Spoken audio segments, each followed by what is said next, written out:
안녕하세요. 편안하게 듣는 감동사연 채널입니다. 오늘 제가 들려드릴 이야기는 믿기 어려우실 겁니다. 한국이 단 한 푼도 쓰지 않고 한 나라를 바꿨습니다. 중국은 320억을 쏟아부었지만 실패했죠. 도대체 무슨 일이 벌어진 겁니까? 영상 끝까지 보시면 소름이 돋으실 겁니다. 구독과 좋아요는 이런 진실을 알리는 힘이 됩니다. 그럼 시작하겠습니다. 2024년 10월 제게 한 통의 제보가 들어왔습니다. 데이비드 존슨 이야기입니다. BBC 특파원으로 20년을 일했습니다. 전 세계 분쟁 지역을 다녔습니다.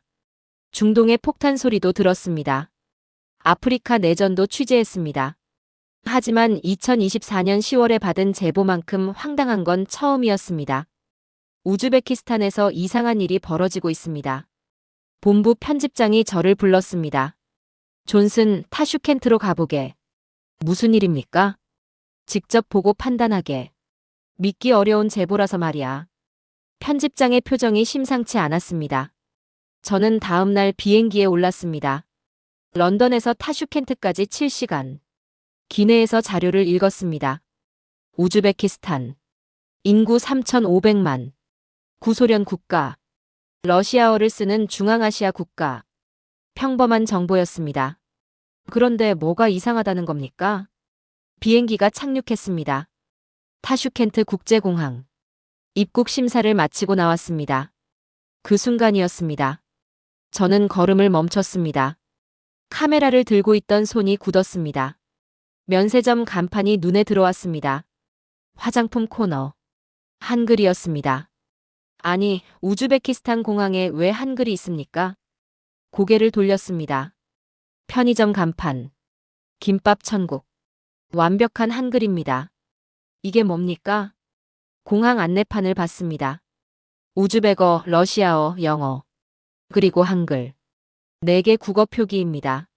심장이 빨리 뛰기 시작했습니다. 공항 밖으로 나갔습니다. 택시 정류장. 버스 정류장. 간판들이 보였습니다. 절반이 한글이었습니다. 이게 대체 무슨 상황입니까? 저는 카메라를 켜고 촬영을 시작했습니다. 거리를 걸었습니다. 한 블록을 지나갔습니다. 카페 간판 커피 한 잔. 음식점 간판 한국 김치찌개. 편의점 간판 24시 편의점. 모두 한글입니다. 우즈베키스탄인지 서울인지 구분이 안 됩니다. 이건 정상이 아닙니다. 저는 호텔에 짐을 풀고 곧바로 거리로 나갔습니다. 젊은이들이 걸어갑니다. 귀에 이어폰을 꽂고 있습니다. 무슨 노래를 듣는지 궁금했습니다. 한 청년에게 다가갔습니다. 실례합니다. 인터뷰 가능합니까? 청년이 이어폰을 빼며 대답했습니다. 네, 괜찮아요. 유창한 한국어였습니다. 한국어를 하십니까? 네, 당연하죠. 어디서 배웠습니까? 드라마 보면서요. 다들 그렇게 배워요. 드라마라니. 이게 말이 됩니까? 저는 더 많은 사람을 인터뷰했습니다. 편의점 직원, 대학생, 식당 종업원. 10명 중 7명이 한국어로 대화가 가능했습니다. 충격적이었습니다. 호텔로 돌아와 본부에 전화했습니다. 편집장님, 믿을 수 없는 상황입니다. 뭘 발견했나? 이곳 젊은이들이 한국어를 합니다. 그것도 아주 자연스럽게. 비율이 얼마나 되는가? 제 추정으로는 70% 이상입니다. 전화기 너머로 침묵이 흘렀습니다. 편집장이 물었습니다. 한국 정부가 투자한 겁니까? 저는 현지 교육부 자료를 확인했습니다. 한국 정부 투자 금액. 제로. 단 한 푼도 없었습니다. 아닙니다. 한국은 한 푼도 투자하지 않았습니다. 그럼 대체 어떻게 된 겁니까? 저도 알고 싶었습니다. 다음 날 아침. 교육부를 찾아갔습니다. 통계 자료를 요청했습니다. 담당자가 보여준 숫자. 2020년. 18세에서 30세 청년 중 한국어 가능 비율. 34%. 2024년. 71%. 4년 만에 2배가 넘었습니다. 이게 정확한 겁니까? 네, 공식 통계입니다. 담당자가 다른 자료를 꺼냈습니다. 중국어 가능 비율. 2020년 18%, 2024년 11%. 오히려 감소했습니다. 중국이 얼마나 투자했습니까? 공자학원에만 320억 원입니다. 320억. 엄청난 돈입니다. 그런데 학생 수는 87% 감소. 반대로 한국. 투자 금액 제로. 세종학당 대기자 500명. 이게 도대체 어떻게 된 일입니까? 저는 다시 거리로 나갔습니다. 버스 정류장에 섰습니다. 시내버스가 도착했습니다. 버스 앞면에 적힌 글자. 강남역. 옆면에는 서초구청. 뒷면에는 양재역. 한국에서 온 중고 버스였습니다. 간판을 그대로 붙인 채로 버스 안으로 들어갔습니다. 손잡이마다 한글 스티커가 붙어 있습니다. 잡아주세요. 내릴 분은 벨을 누르세요. 학생들이 버스를 탔습니다. 한 학생이 손잡이의 글자를 읽습니다. 잡아주세요. 친구가 웃으며 고쳐줍니다. 잡아주세요 라고 읽어야지. 아, 받침이 있구나. 버스가 이동교실이었습니다. 저는 전율했습니다. 이건 계획된 전략이 아닙니다. 누가 설계한 것도 아닙니다. 자연스럽게 일어난 현상입니다. 좋아서 배우고 필요해서 사용하는 그런 변화였습니다. 저는 취재 노트에 적었습니다. 21세기 가장 조용한 혁명이 일어나고 있다. 그런데 이 혁명의 중심에 한국이 있었습니다. 한 푼도 쓰지 않은 한국이 어떻게 이런 일을 만들어낸 겁니까? 저는 답을 찾아야 했습니다. 이 놀라운 이야기의 진실을. 저는 다음 날 아침 일찍 호텔을 나섰습니다. 거리 취재를 본격적으로 시작했습니다. 카메라맨 1명과 통역사 1명이 동행했습니다. 오늘은 일반 시민들을 만나보겠습니다. 택시를 잡았습니다. 중년 남성 기사였습니다. 차에 타자마자 기사가 말했습니다. 안녕하세요. 완벽한 한국어 발음이었습니다. 저는 깜짝 놀랐습니다. 한국어를 하십니까?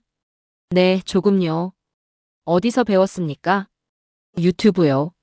손님들이 한국어 하니까 배웠죠. 기사의 나이는 50대 중반. 젊은 세대만 배우는 게 아니었습니다. 왜 한국어를 배웠습니까? 돈이 되니까요. 기사가 웃으며 말했습니다. 한국 관광객 많아요. 한국어 하면 팁도 더 받고. 중국어는 배우지 않습니까? 기사의 표정이 변했습니다. 중국어요? 어려워서 못 배워요. 한국어는 3주면 읽을 수 있는데. 3주. 다시 나온 숫자입니다. 정말 3주면 가능합니까? 네, 제 딸이 2주 만에 다 읽었어요. 기사가 자랑스럽게 말했습니다. 저는 메모했습니다. 택시에서 내려 대학교로 향했습니다. 타슈켄트 국립대학교. 학생들이 캠퍼스를 걷고 있었습니다. 한 여학생에게 다가갔습니다. 인터뷰 가능합니까? 네, 괜찮아요. 역시 한국어였습니다. 전공이 뭡니까?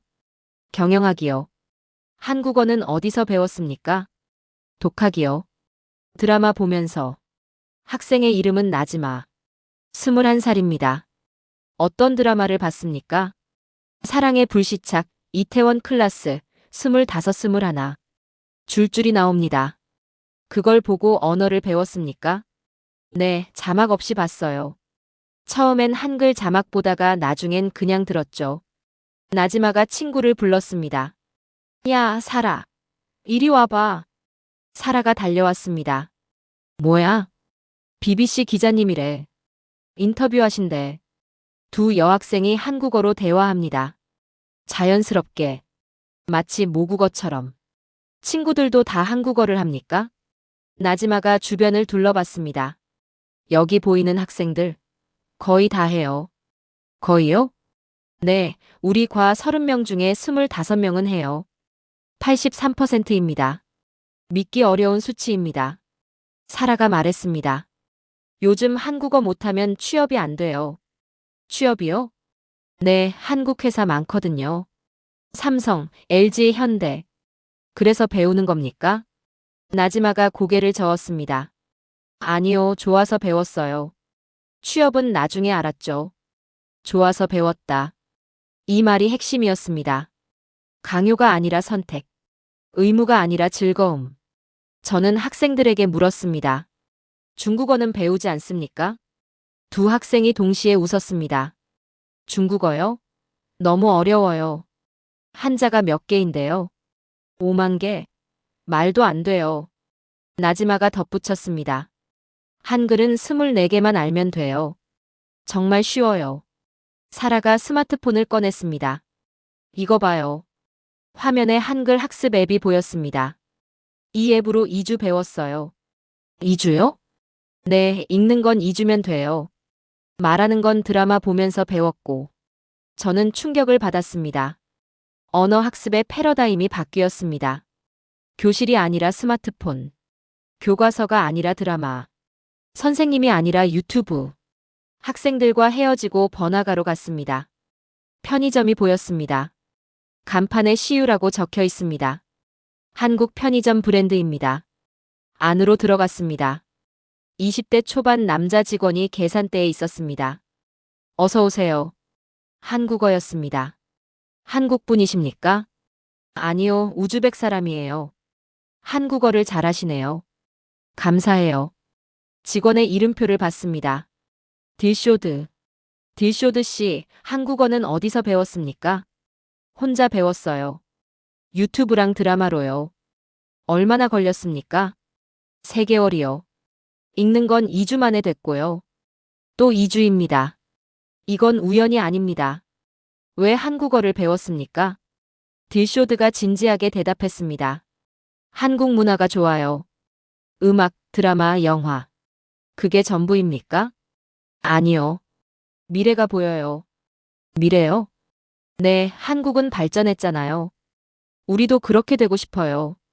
딜쇼드의 눈빛이 반짝였습니다. 희망이 보였습니다. 꿈이 보였습니다. 한국어는 단순한 언어가 아니었습니다. 미래로 가는 티켓이었습니다. 저는 편의점을 나왔습니다. 거리를 걸었습니다. 카페에 들어갔습니다. 아메리카노 한 잔 주세요. 직원이 한국어로 대답했습니다. 네, 잠시만요. 식당에 갔습니다. 메뉴판 주세요. 여기 있습니다. 한국어였습니다. 서점에 갔습니다. 한글 학습서가 베스트셀러 코너에 있었습니다. 1위부터 5위까지 모두 한국어 교재입니다. 저는 서점 주인에게 물었습니다. 한국어 책이 이렇게 많이 팔립니까? 주인이 고개를 끄덕였습니다. 네, 매일 재고가 떨어져요. 언제부터입니까? 2020년부터요. 코로나 때 집에서 드라마 보기 시작하면서 폭발했죠. 코로나. 전 세계가 멈췄던 그때. 우즈베키스탄 청년들은 한국 드라마를 봤습니다. 그리고 한국어를 배웠습니다. 아무도 강요하지 않았습니다. 아무도 투자하지 않았습니다. 그저 좋아서. 그저 재미있어서. 자발적으로 배웠습니다. 저는 호텔로 돌아왔습니다. 하루 종일 취재한 내용을 정리했습니다. 택시기사, 대학생, 편의점 직원, 카페 바리스타, 서점 주인. 모두 한국어를 했습니다. 그리고 모두 같은 말을 했습니다. 좋아서 배웠어요. 쉬워서 배웠어요. 미래가 보여서 배웠어요. 이게 답이었습니다. 강요가 아니라 매력. 투자가 아니라 자발성. 권력이 아니라 문화. 한국은 총을 쏘지 않았습니다. 돈을 뿌리지 않았습니다. 강요하지 않았습니다. 그저 드라마를 만들었습니다. 음악을 만들었습니다. 문화를 만들었습니다. 그리고 우즈베키스탄 청년들이 스스로 선택했습니다. 저는 노트북을 열고 본부에 이메일을 보냈습니다. 이건 단순한 언어 확산이 아닙니다. 21세기 소프트 파워의 완벽한 사례입니다. 다음 날, 더 깊이 파고들기로 했습니다. 교육부 통계가 궁금했습니다. 정확한 숫자가 필요했습니다. 이 현상의 규모를 정확히 파악해야 했습니다. 저는 아침 9시에 교육부 건물 앞에 섰습니다. 소련 시절 지어진 낡은 건물이었습니다. 회색 콘크리트 벽, 녹슨 철문. 하지만 이곳에 제가 찾는 답이 있었습니다. 정확한 통계, 명확한 숫자. 거리 취재만으로는 부족했습니다. 과학적 데이터가 필요했습니다. 리셉션에서 신분증을 제시했습니다. BBC 특파원 데이비드 존슨입니다. 언어교육 담당 부서를 만나고 싶습니다. 직원이 전화를 걸었습니다. 10분 후, 한 남성이 내려왔습니다. 40대 중반. 안경을 쓴 관료였습니다. 라시드 카리모프입니다. 언어정책국장이죠. 유창한 영어였습니다. 만나 뵙게 되어 영광입니다. 우리는 3층 사무실로 올라갔습니다. 책상 위에 서류 더미가 쌓여 있었습니다. 라시드가 의자를 권했습니다. 무엇이 궁금하십니까? 한국어 교육 현황입니다. 라시드의 표정이 밝아졌습니다. 아, 그거요. 정말 놀라운 현상이죠. 공식 통계를 볼 수 있습니까? 물론입니다. 라시드가 서류철을 꺼냈습니다. 두꺼운 보고서였습니다. 2024년 국가 언어능력 조사 보고서. 표지에 적힌 글자가 보였습니다. 라시드가 페이지를 넘겼습니다. 여기 보십시오. 그래프가 나타났습니다. 제목 18세에서 30세 외국어 구사 능력 변화. 2020년 데이터. 한국어 가능 34%, 중국어 가능 18%, 러시아어 가능 89%, 영어 가능 42%. 평범한 수치였습니다. 그리고 이게 2024년입니다. 라시드가 다음 페이지를 펼쳤습니다. 저는 숨이 멎었습니다. 한국어 가능 71%, 중국어 가능 11%, 러시아어 가능 76%, 영어 가능 39%. 이게 정확한 겁니까? 제 목소리가 떨렸습니다. 네, 전국 3만 명을 대상으로 조사했습니다. 71%. 4년 만에 2배 이상 증가했습니다. 그런데 중국어는 오히려 감소했습니다. 18%에서 11%로. 중국어가 왜 줄었습니까? 라시드가 한숨을 쉬었습니다. 청년들이 관심이 없어요. 중국이 많이 투자하지 않았습니까?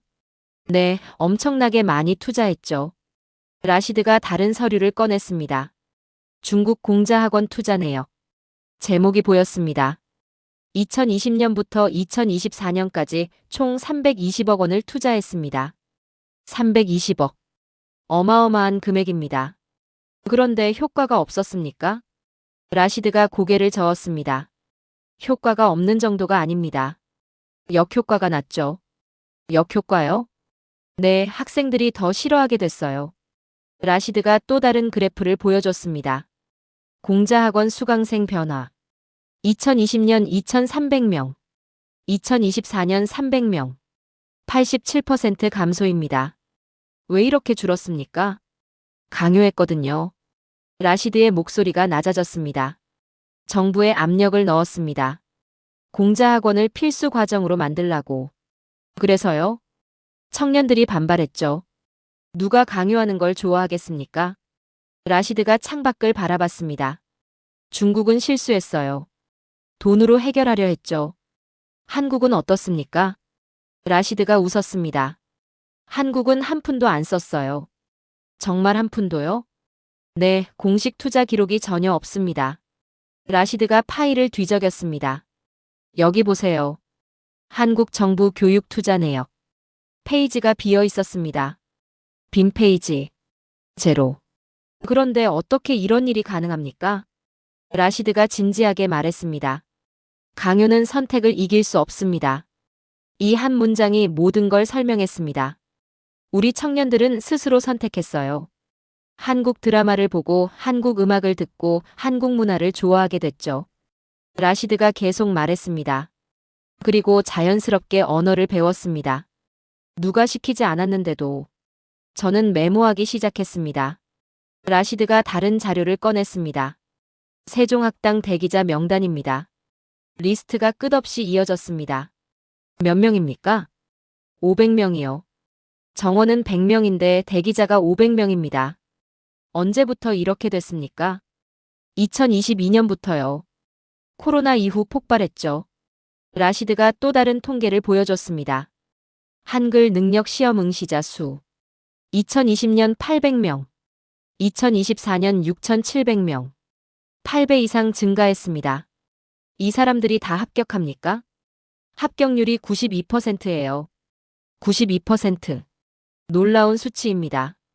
왜 이렇게 높습니까? 한글이 쉬우니까요.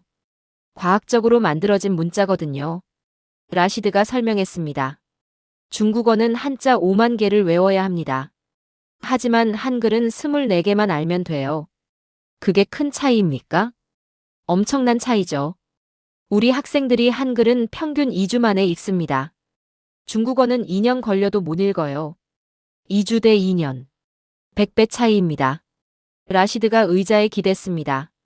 언어는 도구입니다. 쉬운 도구를 선택하는 게 당연하죠. 저는 질문했습니다. 러시아어는 왜 줄었습니까? 라시드의 표정이 굳었습니다. 젊은 세대는 러시아를 과거라고 생각해요. 과거요? 네, 소련 시절의 언어. 억압의 언어. 라시드가 조용히 말했습니다. 러시아는 우리를 76년간 지배했습니다. 우리말을 쓰지 못하게 했죠. 그래서 싫어합니까? 싫어하는 정도가 아니에요. 거부감이 있어요. 라시드가 창밖을 가리켰습니다. 저기 보이는 청년들. 그들은 자유를 원해요. 새로운 미래를 원하죠. 그래서 한국을 선택했습니까? 라시드가 고개를 끄덕였습니다. 한국은 희망이에요. 발전의 상징이죠. 어떤 의미입니까? 70년 전 한국은 우리보다 가난했어요. 전쟁으로 폐허가 됐죠. 라시드의 목소리에 열정이 실렸습니다. 하지만 지금은 세계 10위 경제 대국입니다. 어떻게 가능했겠습니까? 교육이죠. 맞아요. 그리고 우리 청년들도 알아요. 한국처럼 되고 싶으면 한국을 배워야 한다고. 저는 감동받았습니다. 이건 단순한 언어 학습이 아니었습니다. 미래를 향한 열망이었습니다. 희망을 향한 선택이었습니다. 라시드가 마지막 자료를 꺼냈습니다. 직업별 한국어 사용률. IT 분야 89%, 제조업 76%, 서비스업 68%. 한국 기업이 많이 진출했습니까? 네, 삼성, LG, 현대, SK. 다 있어요. 그래서 취업 때문에 배웁니까? 라시드가 웃었습니다. 아니요. 순서가 반대예요. 반대요? 먼저 좋아서 배웠어요. 그런 다음 취업했죠. 이게 핵심이었습니다. 좋아서 배웠다. 필요해서가 아니라, 강요해서가 아니라, 좋아서, 자발적으로. 이것이 한국의 승리였습니다.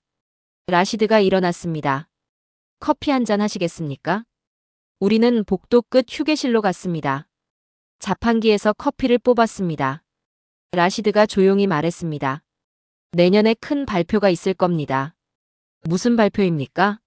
한글을 선택 제2문자로 검토 중입니다. 저는 커피를 쏟을 뻔했습니다. 제2문자요? 네, 공식 문자로 인정하는 거죠. 정부가 승인했습니까? 아직은 검토 단계입니다. 하지만 가능성이 높아요. 이건 엄청난 뉴스였습니다. 한 국가가 다른 나라 문자를 공식 채택한다. 역사상 유례가 없는 일입니다. 왜 그런 결정을 합니까? 라시드가 진지하게 대답했습니다. 국민이 원하니까요. 민주주의 국가에서는 국민의 선택을 존중해야죠. 저는 전율했습니다. 이게 21세기입니다. 총이 아니라 문화, 돈이 아니라 매력, 강요가 아니라 선택. 한국은 새로운 방식을 보여줬습니다. 라시드가 덧붙였습니다. 러시아는 과거로 우리를 묶으려 했어요. 중국은 돈으로 우리를 설득하려 했죠. 한국은요? 한국은 미래를 보여줬습니다. 이 한 문장이 모든 걸 요약했습니다. 저는 라시드와 악수했습니다. 귀한 시간 내주셔서 감사합니다. 좋은 기사 써주세요. 저는 교육부를 나왔습니다. 가방에는 통계 자료가 가득했습니다. 머릿속에는 놀라운 사실들이 정리됐습니다. 71%, 320억 원, 87% 감소, 500명 대기. 숫자들이 말해주고 있었습니다. 21세기 가장 조용한 혁명이 지금 이곳에서 일어나고 있다고. 그리고 그 중심에 한국이 있었습니다. 저는 교육부를 나와 다시 거리로 향했습니다. 통계는 봤습니다. 이제 현장이 필요했습니다. 어떻게 한글이 이렇게 빠르게 퍼졌는지 그 비밀을 찾아야 했습니다. 버스 정류장으로 갔습니다. 어제 봤던 그 버스. 강남역이라고 적힌 버스. 다시 한번 제대로 취재하기로 했습니다. 정류장에는 학생들이 줄 서 있었습니다. 교복을 입은 고등학생들, 가방을 맨 대학생들, 모두 버스를 기다리고 있었습니다. 5분 후, 버스가 도착했습니다. 앞면에 큰 글씨, 강남역. 옆면에는 서초구청, 뒷면에는 양재역. 완벽한 한글입니다. 저는 카메라를 들고 촬영했습니다. 버스 안으로 들어갔습니다. 놀라운 광경이 펼쳐졌습니다. 손잡이마다 한글 스티커. 손잡이를 잡아주세요. 내리실 분은 벨을 눌러주세요. 노약자석입니다. 천장에도 광고판. 안전이 최우선입니다. 모두 한글로 적혀 있습니다. 한 여학생이 올라탔습니다. 손잡이를 잡았습니다. 그리고 스티커를 읽기 시작했습니다. 손잡이. 아니지. 옆 친구가 가르쳐 줍니다. 손잡이라고 읽어야지. 받침 있잖아. 아, 손잡이. 여학생이 웃으며 고개를 끄덕였습니다. 버스가 움직이기 시작했습니다. 저는 학생들을 관찰했습니다. 한 남학생이 천장 광고를 보고 있습니다. 안전이 최우선입니다. 입술을 움직이며 읽고 있습니다. 안전이 최우선. 천천히 하지만 정확하게. 다른 학생이 휴대폰으로 사진을 찍습니다. 무엇을 찍는지 봤습니다. 손잡이에 한글 스티커였습니다. 뭐 하는 겁니까? 제가 물었습니다. 학생이 영어로 대답했습니다. 한글 공부해요. 집에 가서 복습하려고요. 버스에서 공부합니까? 네, 매일이요. 학생이 휴대폰 갤러리를 보여줬습니다. 수십 장의 사진. 모두 버스 안 한글 사진들입니다. 이게 제 교과서예요. 저는 충격받았습니다. 버스가 교실이었습니다. 움직이는 학교였습니다. 누가 설계한 것도 아닌데. 자연스럽게 그렇게 됐습니다. 다음 정류장에서 내렸습니다. 교통국을 찾아가기로 했습니다. 정확한 숫자가 필요했습니다. 몇 대나 운행되는지, 어떤 효과가 있는지. 택시를 타고 교통국으로 갔습니다. 소련 시절 건물. 하지만 안은 현대적으로 리모델링 됐습니다. 리셉션에서 신분증을 제시했습니다. BBC 특파원입니다. 버스 운영 담당자를 만나고 싶습니다. 30분 후, 한 여성이 나왔습니다. 50대 초반. 단정한 정장 차림이었습니다. 굴나라 이브라히모바입니다. 대중교통국장이죠.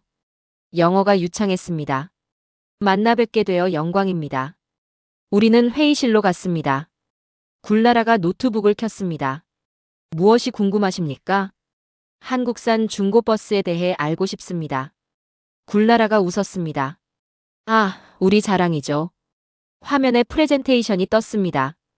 타슈켄트 대중교통 현황. 제목이 보였습니다.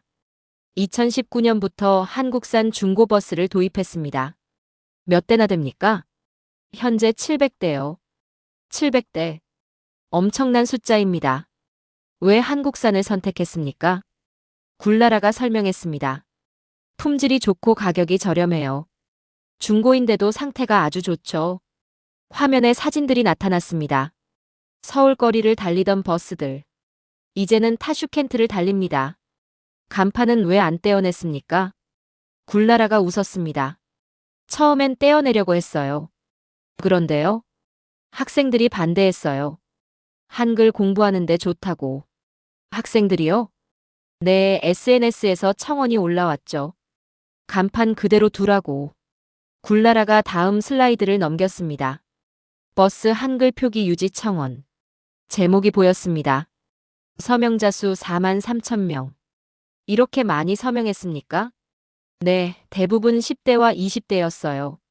굴나라가 계속 설명했습니다. 그래서 우리도 결정했죠. 간판을 그대로 두기로. 그게 언제입니까? 2020년이요. 그리고 더 나아갔죠. 더요? 굴나라가 다음 슬라이드를 보여줬습니다. 버스 내부 사진. 손잡이에 한글 스티커가 붙어 있습니다. 2021년부터 내부에도 한글 스티커를 붙이기 시작했어요. 누가 붙였습니까? 자원봉사자들이요. 대학생들이 직접 만들어서 붙였죠. 자원봉사. 돈 한 푼 들지 않았습니다. 청년들이 스스로 했습니다. 효과가 있었습니까? 굴나라가 고개를 끄덕였습니다. 엄청난 효과였어요. 화면에 그래프가 나타났습니다. 청소년 한글 인지율 변화. 2019년 19%, 2024년 64%, 3배 이상 증가했습니다. 이게 버스 때문입니까? 상당 부분 그렇죠. 매일 타니까요. 굴나라가 설명을 이었습니다. 평균 학생이 하루 2번 버스를 탑니다. 왕복이죠. 그럼 매일 한글을 보는 겁니까? 네, 출퇴근 시간에 30분씩. 하루 1시간이요. 하루 1시간. 1년이면 365시간. 자연스러운 노출. 강요 없는 학습. 이것이 비결이었습니다. 굴나라가 다른 자료를 보여줬습니다. 버스 노선별 한글 인지율. 그래프가 복잡했습니다. 이게 뭡니까? 한국산 버스가 많이 다니는 노선일수록 한글 인지율이 높아요. 얼마나 차이 납니까? 최대 2배요. 한국산 버스 노선 학생들이 다른 노선 학생들보다 2배 더 잘 읽어요. 명확한 상관관계였습니다. 버스가 곧 교실. 이동하는 학교. 누가 계획한 것도 아닌데. 자연스럽게 그렇게 됐습니다. 다른 도시는 어떻습니까? 굴나라가 지도를 펼쳤습니다. 사마르칸트, 부하라, 페르가나. 주요 도시들이 표시됐습니다. 모두 한국산 버스를 운영합니다. 총 1200대죠. 전국적입니다. 타슈켄트만이 아니었습니다. 우즈베키스탄 전역에서 한국산 버스가 달리고 있었습니다. 간판도 다 그대로입니까? 네, 다 그대로예요. 굴나라가 사진을 보여줬습니다. 사마르칸트 거리. 종로 3가라고 적힌 버스. 부하라 시내. 을지로 입구라고 적힌 버스. 페르가나 중심가. 신촌역이라고 적힌 버스. 전국이 움직이는 한글 교실이었습니다. 비용은 얼마나 들었습니까? 버스 구매비만 들었어요. 간판이나 스티커는 무료죠. 무료요? 네, 간판은 원래 붙어 있던 거고 스티커는 자원봉사자들이 붙였으니까. 제로 비용 교육. 가장 효율적인 방법. 가장 자연스러운 학습. 저는 감탄했습니다. 굴나라가 덧붙였습니다. 내년에 400대를 더 도입할 예정이에요. 역시 한국산입니까? 당연하죠. 시민들이 원해요. 굴나라가 창밖을 가리켰습니다. 버스가 지나갔습니다. 압구정역. 한글이 선명했습니다. 저 버스 안에 미래가 있어요. 굴나라가 조용히 말했습니다. 우리 아이들의 미래. 우리나라의 미래. 저는 고개를 끄덕였습니다. 버스는 단순한 교통수단이 아니었습니다. 희망을 실어 나르는 수단이었습니다. 꿈을 전파하는 도구였습니다. 굴나라와 악수하고 건물을 나왔습니다. 버스 정류장으로 다시 갔습니다. 버스를 기다렸습니다. 10분 후. 버스가 왔습니다. 신사역. 저는 올라탔습니다. 학생들로 가득했습니다. 모두 손잡이를 잡고 있습니다. 모두 한글을 읽고 있습니다. 한 소녀가 읽습니다. 노약자석. 친구가 박수칩니다. 잘했어. 소녀가 환하게 웃습니다. 저는 그 미소를 카메라에 담았습니다. 이게 21세기입니다. 총도 없고, 폭탄도 없고, 강요도 없습니다. 그저 버스 한 대. 그 안에 한글 몇 글자. 그리고 배우고 싶은 마음. 그것으로 충분했습니다. 버스가 달렸습니다. 창밖으로 타슈켄트 거리가 지나갔습니다. 그리고 저는 깨달았습니다. 이 700대의 버스가 우즈베키스탄의 미래를 바꾸고 있다는 걸. 한 번에 한 학생씩, 한 번에 한 글자씩, 조용하지만 확실하게. 저는 타슈켄트에서 차로 4시간 떨어진 시골로 향했습니다. 교육부의 라시드가 추천한 곳입니다. 거기 가보세요. 정말 놀라운 사람이 있어요. 그가 건넨 쪽지에 적힌 이름. 라힘 우스마노프, 21세. 주소는 간단했습니다. 카르시 지역, 양치기 마을. 통역사와 카메라맨을 데리고 출발했습니다. 도시를 벗어나자 풍경이 바뀌었습니다. 황량한 평야. 드문드문 보이는 유목민 텐트. 포장도 안 된 흙길. 이곳에도 한류가 있다는 겁니까? 믿기 어려웠습니다. 3시간 후. 작은 마을에 도착했습니다. 집이라기보다 오두막에 가까웠습니다. 20여 채가 모여 있습니다. 양떼가 풀을 뜯고 있었습니다. 마을 입구에서 차를 세웠습니다. 한 노인이 다가왔습니다. 누구십니까? 통역사가 설명했습니다. BBC 기자님이십니다. 라힘을 만나러 왔어요.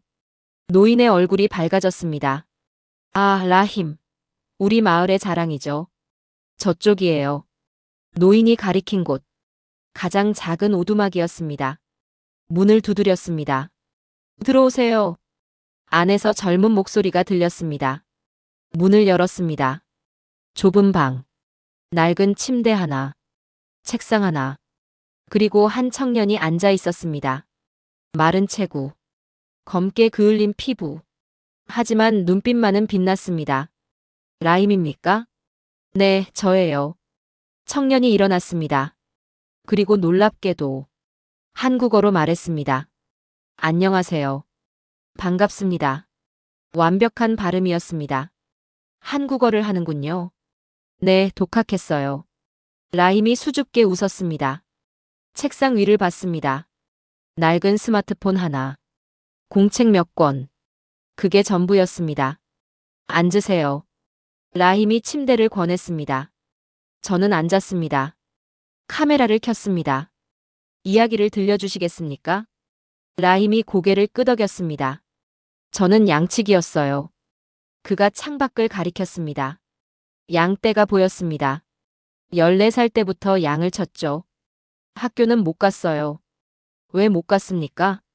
돈이 없었어요. 가족을 먹여 살려야 했죠. 라힘의 목소리가 담담했습니다. 슬픔이 아니라 사실을 말하는 투였습니다. 그러다 3년 전에 스마트폰을 샀어요. 중고로요. 라힘이 스마트폰을 들어 올렸습니다. 화면이 금가 있었습니다. 이걸로 유튜브를 봤죠. 처음에는 음악만 들었어요. 무슨 음악입니까? K-팝이요. BTS, 블랙핑크. 라힘의 눈이 반짝였습니다. 너무 좋았어요. 양치면서 매일 들었죠. 그 다음은요? 드라마를 봤어요. 이태원 클라스. 라힘이 흥분하기 시작했습니다. 박세로이라는 주인공이 나와요. 아무것도 없는 사람이었죠. 당신과 비슷했습니까? 네, 정확히요. 라힘이 고개를 끄덕였습니다. 그런데 그는 포기하지 않았어요. 계속 노력했죠. 그리고 성공했어요. 라힘의 목소리에 열정이 실렸습니다. 저도 할 수 있다고 생각했어요. 그래서요? 한글을 배우기 시작했죠. 라힘이 공책을 펼쳤습니다. 첫 페이지. 한글 자음과 모음이 적혀 있습니다. 기역, 니은, 디귿, 리을. 아, 오후. 삐뚤빼뚤하지만 정성스러운 글씨. 유튜브로 배웠어요. 한글 배우기 영상이 많더라고요. 얼마나 걸렸습니까? 라힘이 웃었습니다. 3주요. 정확히 21일. 또 3주입니다. 이 숫자가 계속 나옵니다. 21일 만에 읽을 수 있었습니까? 네, 기적 같았어요. 라힘이 다음 페이지를 넘겼습니다. 한글로 쓴 일기. 처음 쓴 문장이에요. 나는 라힘이다. 나는 한글을 배웠다. 짧지만 감동적인 문장이었습니다. 그때 어떤 기분이었습니까? 라힘의 눈이 촉촉해졌습니다. 제 인생이 바뀌는 걸 느꼈어요. 어떻게요? 처음으로 뭔가를 할 수 있다고 느꼈죠. 제가 배울 수 있구나. 제가 변할 수 있구나. 라힘이 창밖을 바라봤습니다. 그전까지는 그냥 양이나 치는 사람이었어요. 평생 그렇게 살 줄 알았죠. 하지만 이제는요? 이제는 달라요. 저는 교육자예요. 교육자요? 라힘이 고개를 끄덕였습니다. 마을 사람들에게 한글을 가르쳐요. 몇 명이나 가르칩니까? 200명이요. 저는 깜짝 놀랐습니다. 200명이요? 네, 이 마을만이 아니에요. 옆마을, 그 옆마을. 소문이 났죠. 라힘이 스마트폰을 조작했습니다. 사진들이 나타났습니다. 마을 광장. 50명 정도의 사람들. 라힘이 앞에 서서 가르치고 있습니다. 칠판에 한글이 적혀 있습니다. 매주 토요일마다 수업해요. 무료로요. 왜 무료입니까? 라힘이 웃었습니다. 저도 무료로 배웠잖아요. 유튜브로. 그의 논리는 단순했습니다. 받은 만큼 돌려준다. 학생들이 잘 배웁니까? 네, 다들 빨라요. 평균 3주면 읽어요. 또 3주입니다. 이 숫자가 우연이 아니었습니다. 한글의 과학성. 배우기 쉬운 구조. 그것이 혁명을 만들었습니다. 가장 나이 많은 학생은 몇 살입니까? 67살이요. 할머니예요. 할머니도 배웁니까? 네, 손주랑 같이 드라마 보고 싶대요. 저는 감동받았습니다. 67살 할머니가 손주와 함께 드라마를 보기 위해 한글을 배운다. 이게 진짜 한류입니다. 정부가 만든 게 아니라 사람들이 원해서 생긴 현상. 라힘, 꿈이 뭡니까? 라힘이 잠시 생각했습니다. 선생님이 되고 싶어요. 정식 교사요. 가능합니까? 모르겠어요. 학력이 없으니까. 라힘의 목소리가 조금 낮아졌습니다. 하지만 포기하지 않을 거예요. 박세로이처럼. 그의 눈빛이 다시 빛났습니다. 지금 검정고시 공부하고 있어요. 한국어로요. 한국어로요? 네, 한국 교재가 더 좋더라고요. 라힘이 책을 꺼냈습니다. 한국 수학 문제집, 한국 영어 교재. 모두 한글로 쓰여 있습니다. 어떻게 구했습니까? PDF로 다운받았어요. 인터넷에 많아요. 21세기입니다. 인터넷이 모든 걸 가능하게 합니다. 시골 양치기가 한국 교재로 독학할 수 있습니다. 국경이 사라졌습니다. 한계가 사라졌습니다. 라힘, 한국에 가보고 싶습니까? 라힘의 눈이 커졌습니다. 당연하죠. 꿈이에요. 언젠가 갈 겁니까? 네, 꼭 갈 거예요. 돈 모으고 있어요. 라힘이 서랍을 열었습니다. 작은 유리병. 안에 동전들이 가득했습니다. 매달 조금씩 모아요. 양 팔아서요. 얼마나 모았습니까? 아직 멀었어요. 하지만 포기 안 해요. 라힘의 목소리가 확고했습니다. 저는 카메라를 내려놓았습니다. 이 청년을 그냥 찍을 수가 없었습니다. 감정이 북받쳤습니다. 아무것도 없는 시골 청년. 양치기. 학력 없음. 돈 없음. 하지만 꿈이 있었습니다. 희망이 있었습니다. 그리고 그 꿈의 시작이 한글이었습니다. 3주 만에 배운 24개의 글자. 그게 그의 인생을 바꿨습니다. 라힘, 마지막 질문입니다. 네, 말씀하세요. 한글이 당신에게 뭡니까? 라힘이 잠시 생각했습니다. 그리고 천천히 대답했습니다. 문이에요. 문요? 네, 닫혀있던 문을 연 거죠. 새로운 세상으로 가는 문. 라힘이 창밖을 가리켰습니다. 저 양들 보이세요? 저는 평생 저것만 봤어요. 그가 스마트폰을 들어올렸습니다. 하지만 이제는 세상을 봐요. 한국을, 미래를, 가능성을. 라힘의 목소리가 떨렸습니다. 한글은 제 인생을 바꿨어요. 그리고 이제는 다른 사람들의 인생도 바꾸고 있죠. 저는 일어났습니다. 라힘과 악수했습니다.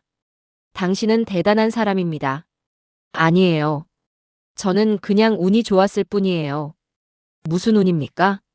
한글을 만난 거요. 라힘이 환하게 웃었습니다. 오두막을 나왔습니다. 마을 광장을 지나갔습니다. 아이들이 놀고 있었습니다. 한 아이가 땅바닥에 막대기로 글자를 쓰고 있습니다. 한글이었습니다. 기억, 니은, 디귿. 저는 그 장면을 카메라에 담았습니다. 차에 올랐습니다. 마을을 떠나며 뒤를 돌아봤습니다. 라힘이 손을 흔들고 있었습니다. 그 뒤로 양떼가 보였습니다. 하지만 이제 라힘은 양치기가 아니었습니다. 그는 꿈을 키우는 사람이었습니다. 희망을 전파하는 사람이었습니다. 그리고 그 모든 것의 시작이 한글이었습니다. 24개의 글자, 3주의 학습. 하지만 한 사람의 인생 전체를 바꿨습니다. 저는 취재 노트에 적었습니다. 이것이 진짜 혁명이다. 총도 없고 돈도 없고 강요도 없다. 그저 선택이 있을 뿐. 그리고 덧붙였습니다. 21세기 가장 아름다운 혁명. 한 글자 한 글자, 한 사람 한 사람씩. 저는 라임의 마을에서 돌아온 다음 날 다시 교육부를 찾았습니다. 이번엔 더 높은 사람을 만나야 했습니다. 정책 결정권자. 이 현상을 어떻게 볼 것인지, 정부는 어떤 계획을 가지고 있는지 알아야 했습니다. 교육부 6층. 차관실 앞에 섰습니다. 비서가 안내했습니다. 들어가세요. 차관님이 기다리십니다. 문을 열었습니다. 넓은 사무실. 소련 시절 가구들. 하지만 벽에는 현대적인 모니터들. 책상 뒤에 한 남성이 앉아 있었습니다. 60대 초반. 흰머리. 날카로운 눈빛. 아크바르 압둘라예프입니다. 교육부 차관이죠. 그가 일어나 악수를 청했습니다. 만나 뵙게 되어 영광입니다. 우리는 소파에 앉았습니다. 비서가 차를 가져왔습니다. 아크바르가 먼저 말했습니다. 당신의 취재를 주목하고 있었습니다. 아시는 겁니까? 당연하죠. BBC 특파원이 우리나라에서 일주일째 취재 중이라는데. 아크바르가 웃었습니다. 무엇을 발견했습니까? 저는 취재 내용을 요약했습니다. 71%. 700대 버스. 라힘의 이야기. 아크바르는 조용히 들었습니다. 고개를 끄덕이며, 때로는 미소를 지으며, 제가 이야기를 마치자 그가 말했습니다. 정확한 관찰입니다. 이게 우연입니까? 계획된 겁니까? 아크바르가 차를 한 모금 마셨습니다. 둘 다 아닙니다. 그럼 뭡니까? 선택이죠. 국민의 자발적 선택. 아크바르가 창밖을 바라봤습니다. 정부는 아무것도 하지 않았어요. 오히려 놀랐죠. 놀랐다고요? 네, 2020년쯤부터 보고가 올라오기 시작했어요.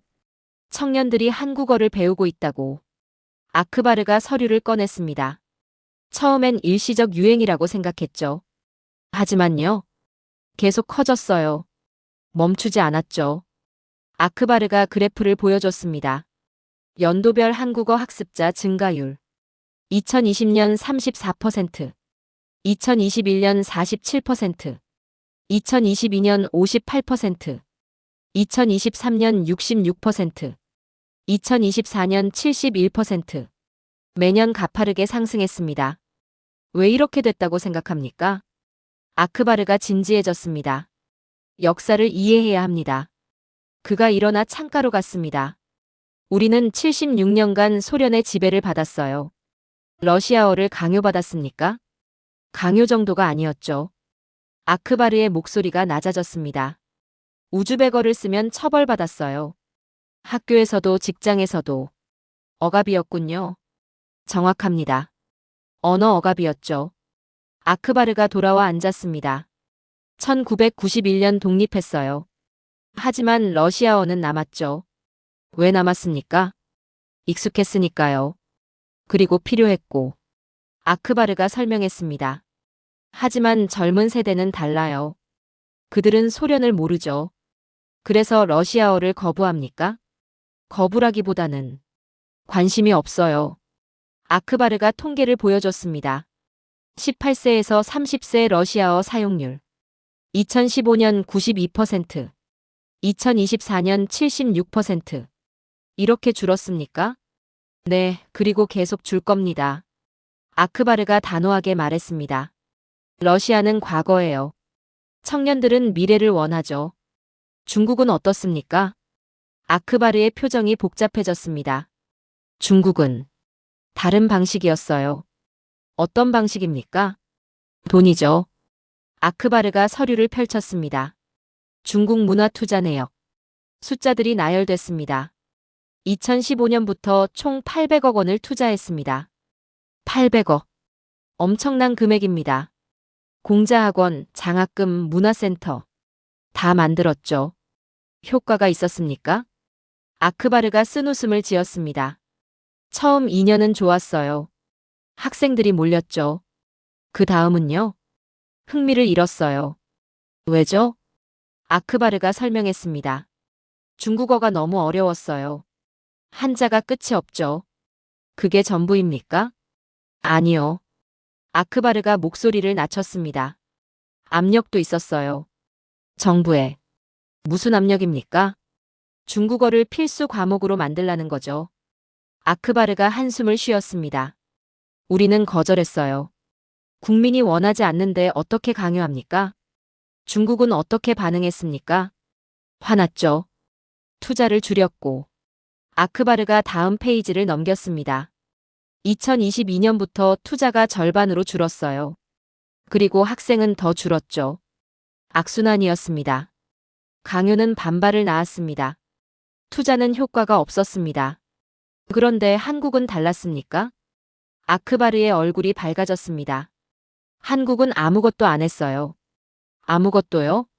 네, 정말 아무것도. 투자도, 압력도, 요구도. 아크바르가 웃었습니다. 그런데 청년들이 스스로 선택했죠. 왜 선택했다고 생각합니까? 아크바르가 잠시 생각했습니다. 좋아서요. 단순하지만 그게 전부예요. 그가 계속 말했습니다. 한국 드라마가 재미있어요. 음악이 좋고, 문화가 매력적이죠. 그게 충분합니까? 충분하고도 남아요. 아크바르가 단호하게 말했습니다. 21세기는 매력의 시대입니다. 강요의 시대가 아니에요. 저는 메모했습니다. 매력의 시대. 핵심 키워드였습니다. 차관님, 정부는 어떤 계획을 가지고 있습니까? 아크바르가 서류를 꺼냈습니다. 기밀입니다만. 당신은 신뢰할 수 있겠죠? 빨간 도장이 찍힌 문서. 2025년 언어정책 개편안. 제목이 보였습니다. 내년 3월에 발표할 예정입니다. 무슨 내용입니까? 아크바르가 천천히 말했습니다. 한글을 선택 제2문자로 검토합니다. 저는 숨을 멈췄습니다. 제2문자요? 네, 공식적으로 인정하는 거죠. 정말 그럴 겁니까? 검토 중입니다. 하지만 가능성이 매우 높아요. 아크바르가 설명했습니다. 국민 여론조사를 했어요. 18세에서 30세 대상으로. 결과가 어떻습니까? 82%가 찬성했어요. 82%.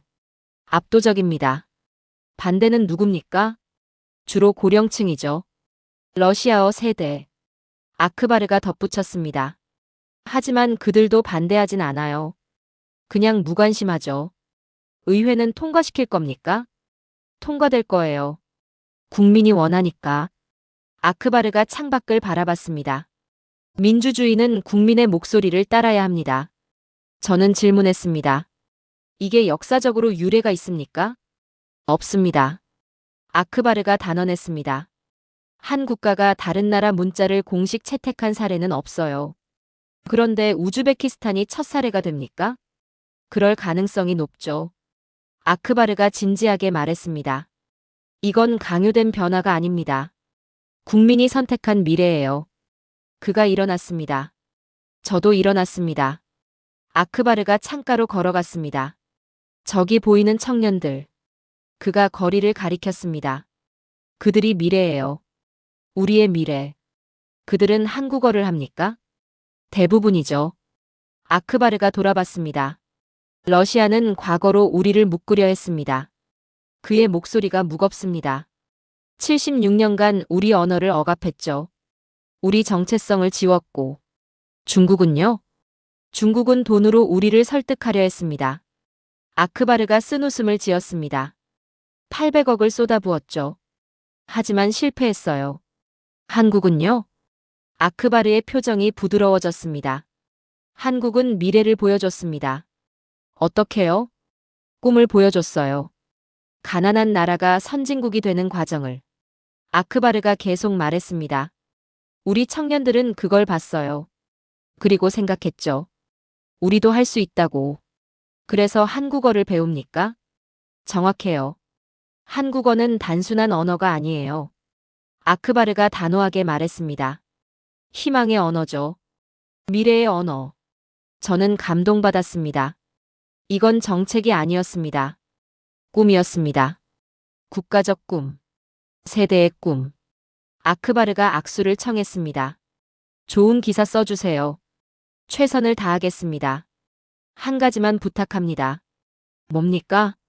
진실을 써주세요. 이건 정치가 아니에요. 사람들의 이야기예요. 약속합니다. 저는 차관실을 나왔습니다. 엘리베이터를 타고 내려갔습니다. 로비를 지나 밖으로 나왔습니다. 거리에 청년들이 걸어갑니다. 그들이 한국어로 대화하고 있습니다. 웃으며 자연스럽게 저는 그들을 카메라에 담았습니다. 이게 미래입니다. 강요가 아니라 선택. 억압이 아니라 자유. 돈이 아니라 매력. 21세기 새로운 방식. 그리고 한국이 그 길을 보여주고 있었습니다. 2년이 흘렀습니다. 2026년 10월. 저는 다시 타슈켄트에 왔습니다. 같은 공항. 하지만 모든 게 달라졌습니다. 입국장을 나왔습니다. 간판들이 눈에 들어왔습니다. 2년 전에는 절반이 한글이었습니다. 이제는 80%가 한글입니다. 공항 직원들도 달라졌습니다. 안녕하세요, 어서 오세요. 모두 한국어로 인사합니다. 자연스럽게, 마치 모국어처럼. 택시를 탔습니다. 기사에게 말했습니다. 신도시로 가주세요. K타운 말씀이시죠? K타운이요? 네, 다들 그렇게 부르거든요. 기사가 웃으며 출발했습니다. 차창 밖으로 풍경이 지나갔습니다. 거리 곳곳에 한글 간판, 한국 식당, 서울 카페, 부산 편의점. 2년 전보다 3배는 늘었습니다. 많이 변했죠? 기사가 물었습니다. 네, 정말 놀랍습니다. 2년 전에도 오셨어요? 네, BBC 취재로. 아, 그때 그 기자님. 기사가 반가워했습니다. 기사 봤어요. 정말 좋았죠. 감사합니다. 그 기사 덕분에 더 많은 사람이 관심 가졌어요. 기사가 자랑스럽게 말했습니다. 30분 후. 신도시가 보이기 시작했습니다. 저는 입이 벌어졌습니다. 거대한 아치형 입구. KTOWN. 한글과 영어로 쓰여 있습니다. 여기에요. 기사가 차를 세웠습니다. 저는 내렸습니다. 그리고 멈춰 섰습니다. 믿을 수 없는 광경이었습니다. 거리 전체가 한국이었습니다. 오른쪽에 GS25, 왼쪽에 CU, 앞에 투썸 플레이스, 뒤에 스타벅스 코리아. 모두 한글 간판입니다. 완벽한 한글. 거리를 걸었습니다. 카페 테라스. 젊은이들이 앉아 있습니다. 모두 한국어로 대화합니다. 어제 드라마 봤어? 응, 대박이더라. 나도 완전 감동받았어. 자연스러운 한국어. 억양까지 완벽합니다. 건물들을 봤습니다. 아파트 단지. 강남 레지던스. 서초타워. 역삼빌라. 한국 지명이 그대로입니다. 한 아파트 앞에서 멈췄습니다. 로비가 보였습니다. 안내 데스크에 직원이 앉아 있습니다. 들어가 봤습니다. 안녕하세요. 직원이 한국어로 인사했습니다. 견학 가능합니까? 물론이죠. 이쪽으로 오세요. 엘리베이터를 탔습니다. 10층으로 올라갔습니다. 모델하우스였습니다. 문을 열었습니다. 완벽한 한국식 인테리어. 온돌 바닥. 붙박이장. 주방 구조까지. 모두 한국식입니다. 한국 회사가 지었습니까? 네, 현대건설이요. 직원이 자랑스럽게 말했습니다. 품질이 최고예요. 창밖을 봤습니다. 신도시 전경이 펼쳐졌습니다. 깨끗한 거리. 정돈된 건물들. 그리고 곳곳에 한글. 몇 가구나 입주했습니까? 3천 가구요. 대기자가 5천 가구. 그렇게 인기가 많습니까? 당연하죠. 다들 여기 살고 싶어 해요. 직원이 웃었습니다. 아파트를 나왔습니다. 거리를 계속 걸었습니다. 학교가 보였습니다. 한국어 국제학교. 간판이 붙어 있습니다. 운동장에 학생들이 있었습니다. 수업 중이었습니다. 선생님이 한국어로 가르칩니다. 여러분, 오늘은 한국 역사를 배울 거예요. 학생들이 대답합니다. 네, 선생님. 모두 한국어입니다. 저는 감동받았습니다. 2년 만에 도시가 생겼습니다. 한국 문화의 도시, 한글의 도시. 거리 끝에 큰 건물이 보였습니다. 한국문화원. 들어가 봤습니다. 1층은 전시관이었습니다. 한국 전통문화 전시, 한복, 도자기, 서예, 그리고 한글 역사. 2층으로 올라갔습니다. 강의실이 있었습니다. 한 강의실 문이 열려 있었습니다. 안을 들여다봤습니다. 한 남성이 앞에 서 있습니다. 학생들에게 한글을 가르치고 있습니다. 한글은 24개 글자로 이루어져 있어요. 목소리가 익숙했습니다. 자세히 봤습니다. 그리고 깜짝 놀랐습니다. 라임이었습니다. 2년 전 그 양치기. 시골 오두막에 살던 청년. 이제는 정장을 입고 강단에 서 있습니다. 수업이 끝났습니다. 학생들이 나갔습니다. 저는 들어갔습니다. 라힘. 그가 돌아봤습니다. 눈이 커졌습니다. 존슨 씨. 라임이 달려왔습니다. 우리는 포옹했습니다. 어떻게 된 겁니까? 제가 물었습니다. 라임이 웃었습니다. 긴 이야기예요. 우리는 카페로 갔습니다. 커피를 주문했습니다. 라임이 이야기를 시작했습니다. 당신 기사가 나온 후에요. 제 기사요? 네, BBC 기사. 전 세계가 봤죠. 라임이 설명했습니다. 교육부에서 연락이 왔어요. 저를 만나고 싶다고. 그래서요? 면접을 봤죠. 그리고 합격했어요. 라힘의 목소리가 떨렸습니다. 정부 언어교육 자문위원으로요. 자문위원이요? 네, 한글 교육 정책을 자문하는 거예요. 저는 감격했습니다. 2년 전 양치기가. 이제는 정부 자문위원. 검정고시는 어떻게 됐습니까? 합격했어요. 그리고 대학도 들어갔죠. 대학이요? 타슈켄트 국립대. 한국어 교육학과요. 라임이 자랑스럽게 말했습니다. 장학금 받았어요. 전액. 누가 줬습니까? 한국 기업이요. 삼성. 라임이 웃었습니다. 한국 기업들이 많이 지원해요. 우즈벡 학생들한테. 왜 지원합니까? 미래 인재니까요. 한국어 하는 인재. 라임이 계속 말했습니다. 졸업하면 취업 보장이에요. 정말입니까? 네, 이미 삼성에서 제안받았어요. 저는 놀랐습니다. 2년 만에 인생이 완전히 바뀌었습니다. 200명 학생들은 어떻게 됐습니까? 라힘의 얼굴이 밝아졌습니다. 대부분 취업했어요. 어디에요? 한국 기업, 관광회사, 통역. 라힘이 손가락으로 셌습니다. 그리고 10명은 한국에 갔어요. 한국에요? 네, 유학. 정부 장학금으로. 라힘이 자랑스럽게 말했습니다. 그중 한 명이 제 여동생이에요. 여동생도 배웠습니까? 네, 제가 가르쳤죠. 지금 서울대 다녀요.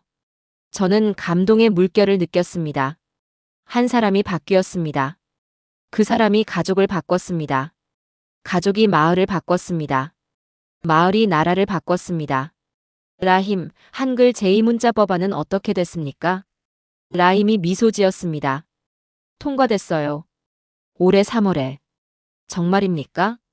네, 의회에서 86% 찬성. 라힘이 설명했습니다.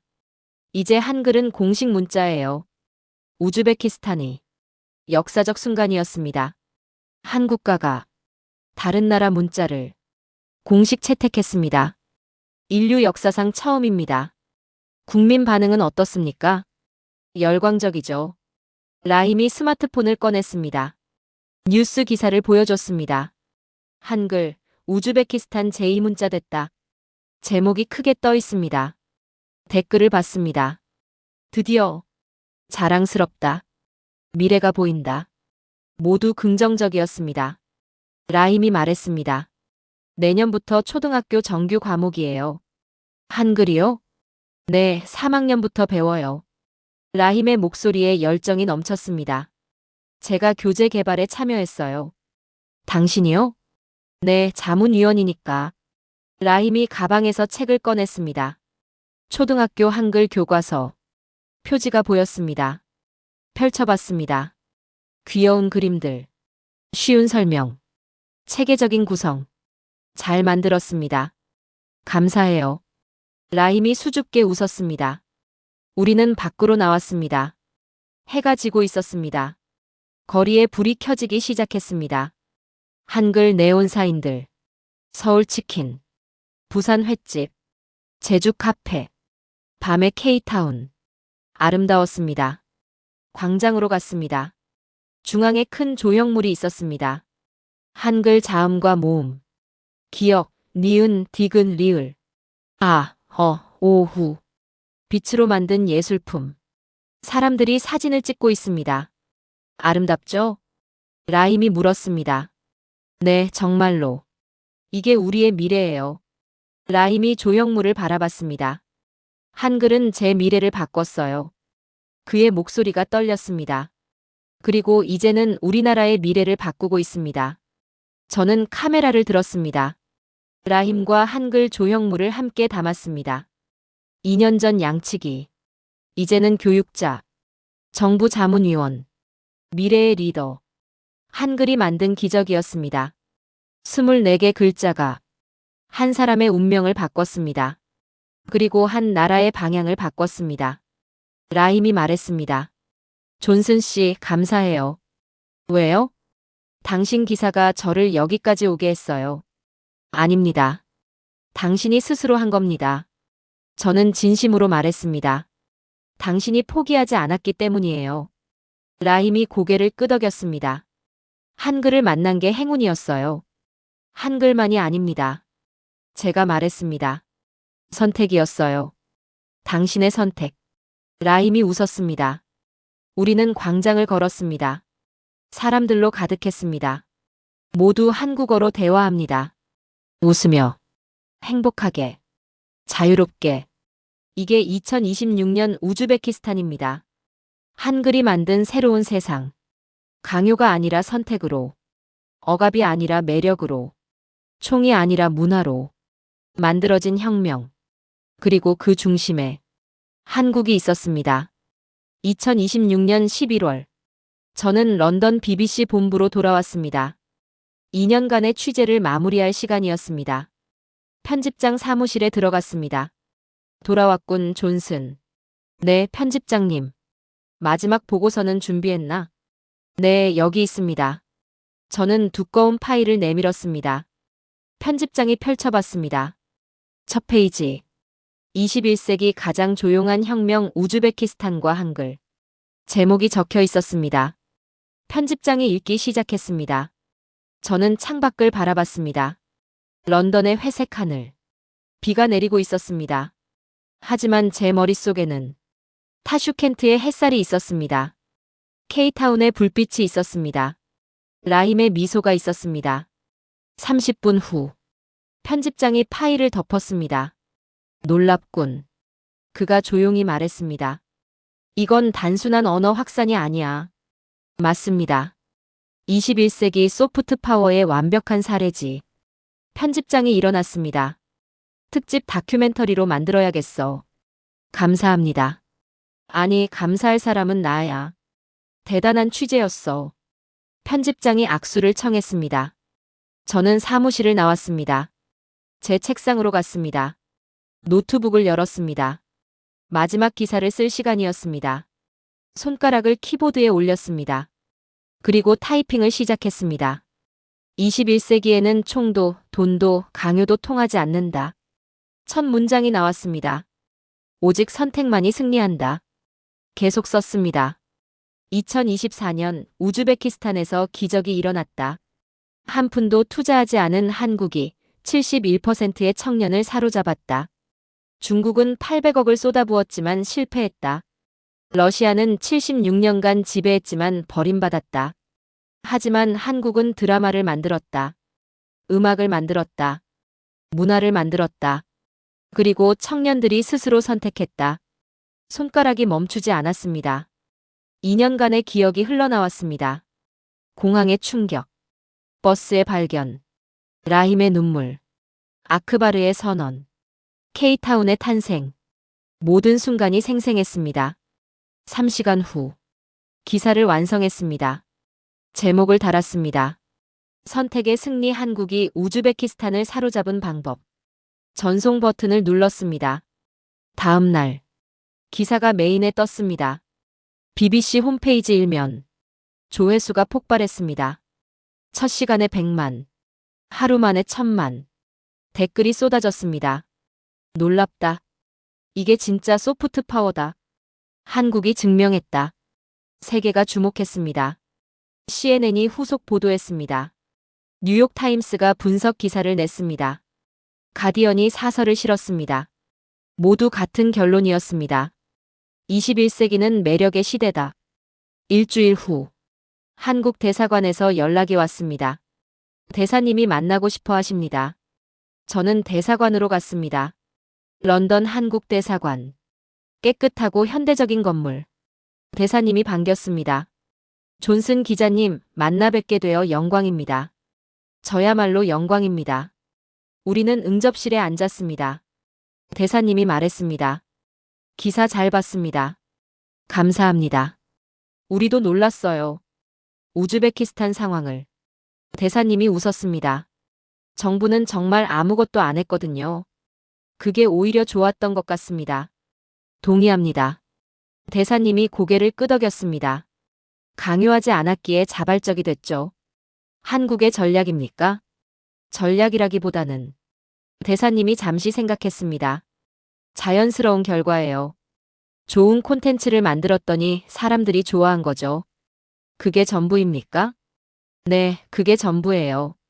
대사님이 단순하게 말했습니다. 복잡한 전략 없어요. 그냥 최선을 다해서 만들었을 뿐이죠. 저는 감탄했습니다. 전략이 없는 게 전략이었습니다. 계산하지 않은 게 성공의 비결이었습니다. 대사님, 다른 나라에서도 가능합니까? 가능하다고 봅니다. 대사님이 확신에 찬 목소리로 말했습니다. 이미 조짐이 보여요. 어디입니까? 중앙아시아 전역이요. 카자흐스탄, 키르기스스탄. 대사님이 설명했습니다. 한국어 학습자가 폭증하고 있어요.